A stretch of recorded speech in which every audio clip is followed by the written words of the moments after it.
3 engineers were paged at 3 a.m. because their Kubernetes cluster started evicting pods in production. The root cause? A 2-line config that 90% of tutorials skip. We're covering it today. Welcome to DevOps Genius Zone. I'm dropping straight into the content because your time is too valuable for a lengthy intro. Today we are doing a complete, no-fluff deep dive into K3s explained, lightweight Kubernetes for edge and small teams. If you've been in DevOps for any amount of time, you've heard of K3s explained. But I promise you, by the end of this video, you'll understand it at a level most engineers never reach, and you'll have concrete steps you can take today. Before we start, if you find this video useful, hit like right now. It genuinely helps more DevOps engineers find this content. And subscribe if you want this level of depth every single day. Alright, let's go. Here is exactly what we're going to cover. First, why K3s explained matters right now in 2025 and what's changed. Second, the core concepts explained in plain English, no buzzword soup. Third, a step-by-step hands-on walkthrough with real commands. Fourth, and this is the part most tutorials skip, the most common mistakes and how to avoid them.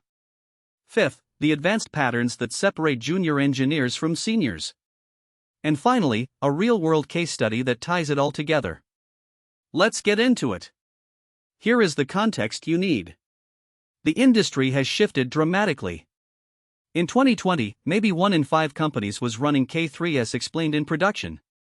By 2025, it's standard. If you don't understand this deeply, you're competing for jobs against people who do. But it's not just about jobs. K3s explained directly affects 3 things that your business cares about: deployment speed, system reliability, and operational cost. Companies that implement this well ship features faster, have fewer incidents, and spend significantly less on infrastructure. I've seen teams cut their deployment time from 2 weeks to 2 hours. I've seen incident response time drop from 4 hours to 15 minutes. This is what K3s explained done right looks like. Here's another angle. The people who understand this deeply are the ones who get promoted. They're the ones who can diagnose problems that stump entire teams.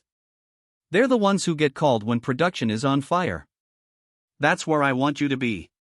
Let's break down how K3s explained actually works, from first principles. Forget the documentation for a minute. I want to give you the mental model that makes everything else click. The fundamental problem that K3s explained solves is this: how do you take a complex system and make it predictable, repeatable, and scalable? The traditional answer was careful manual steps and lots of documentation. The modern answer is K3s explained. Think of it like this analogy. Imagine you're opening a new restaurant. You could rely on each chef memorizing their own recipes, or you could have a standardized recipe book where every dish is made the same way every time.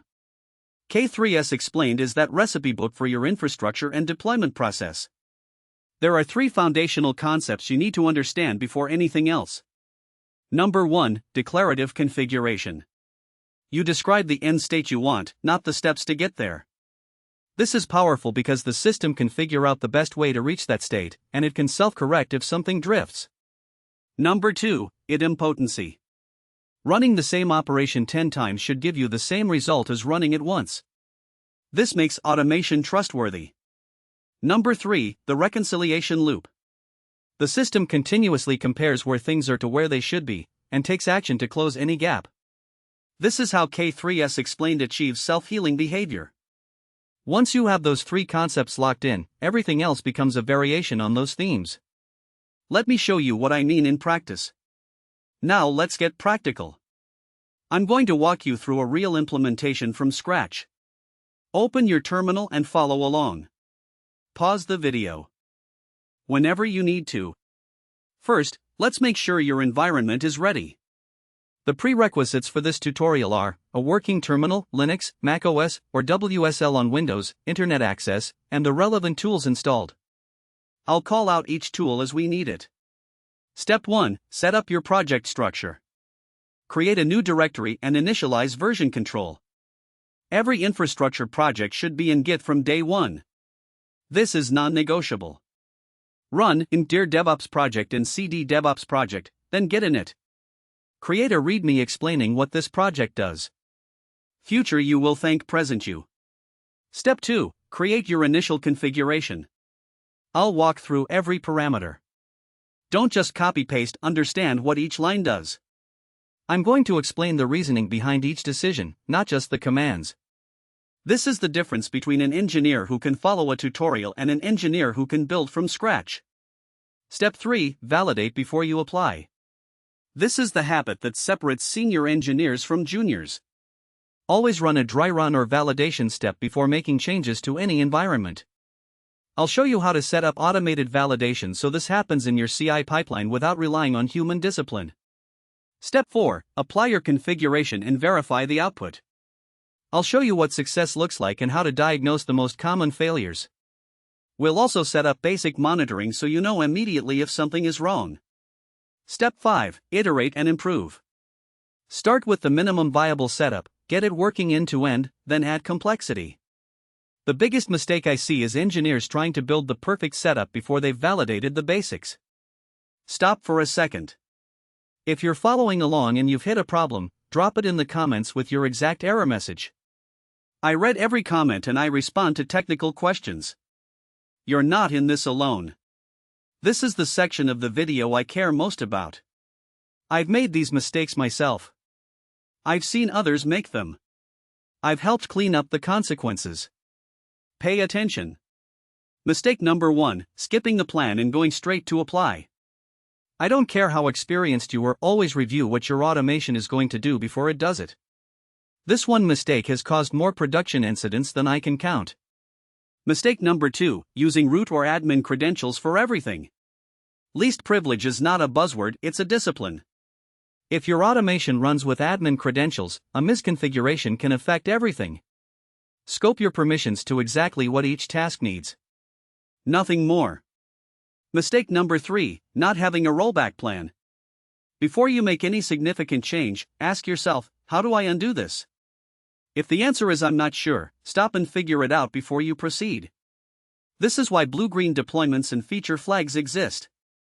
Mistake number 4, copy-pasting configs from the internet without understanding them. I've seen engineers copy a Stack Overflow snippet that worked on someone else's system, apply it without reading it, and take down production. If you don't understand every line of your configuration, you don't own it, it owns you. Mistake number 5, not testing your automation. Your infrastructure code needs tests just like your application code. If your pipeline fails silently, you won't know until something is already broken in production. Here's the part nobody tells you about mistakes in DevOps. The environment punishes gaps in understanding. You can get away with not knowing something for weeks or months. And then at 2 a.m. during peak traffic, it surfaces all at once. The engineers who survive and thrive are the ones who invest in understanding things deeply before they need that knowledge. That's exactly what we're doing in this video. Let me give you the advanced patterns that separate junior engineers from seniors. These are things you won't find in most beginner tutorials. Advanced Pattern 1, Design for observability from the start. Don't add monitoring as an afterthought. Every component you build should emit metrics, structured logs, and traces from day one. The engineers who can diagnose problems fast are the ones who invested in observability early. Advanced Pattern 2, Immutable infrastructure. Instead of modifying running systems, replace them with new ones built from a known good state. This eliminates an entire class of configuration drift problems. When something goes wrong, you don't patch it, you rebuild it from source. Advanced Pattern 3, Progressive delivery. Don't deploy to 100% of your users at once. Roll out to 1%, watch your error rates and latency, then proceed to 10%, 50%, and 100%. This limits your blast radius when something goes wrong, and something will always go wrong eventually. Advanced Pattern 4, Everything is code. Not just your infrastructure, but your runbooks, your dashboards, your alert rules, your security policies. If it's not in Git, it doesn't exist. This is how you scale operations without scaling headcount.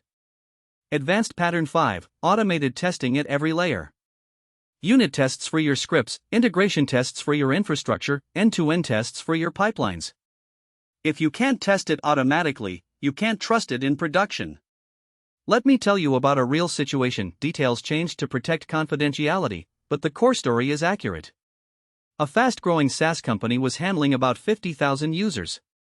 Their deployment process involved manual steps, a shared staging environment, and a Friday afternoon release window. Predictably, their Friday evening was frequently ruined by production incidents. When I helped them analyze their pipeline, we found 3 root causes. Configuration was managed manually and inconsistently between environments, there was no automated rollback capability, and their monitoring only told them something was wrong after users were already impacted. Over 8 weeks, we implemented K3s explained properly. We migrated to declarative configuration managed in Git. We set up automated validation in CI. We implemented progressive delivery with automatic rollback on error rate spikes. We added proactive monitoring with synthetic checks that alerted before users were affected.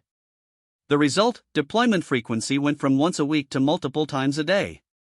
Incident frequency dropped by 80%. And the team's Friday afternoons were finally their own again. That's the real-world impact of doing this right. Here is your action plan. Do not just watch this video and move on. Take one concrete step in the next 24 hours. Action 1, if you haven't started with K3s explained, set up a sandbox environment this week. Don't wait for a work project. Build something small, break it, fix it, understand it. That hands-on experience is irreplaceable. Action 2, audit your current setup. Where are you relying on manual steps that K3s explained could automate? Pick the highest risk manual step and automate it first. Action 3, share this video with one colleague who you know is struggling with this topic. Teaching others is the best way to cement your own understanding. Action 4, drop a comment below telling me one thing you learned today that you didn't know before. I read every comment. It also helps the algorithm show this video to more engineers. Tomorrow on DevOps Genius Zone, we're going deep on a topic that trips up even senior engineers, and it's closely related to what we covered today. I get questions about this every single week, and the answers I see online are almost always incomplete or flat out wrong. So make sure you subscribe and hit the bell so you don't miss it.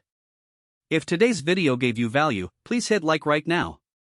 It only takes a second, but it helps this content reach thousands more engineers who need it. Subscribe to DevOps Genius Zone for a new deep dive DevOps video every single day.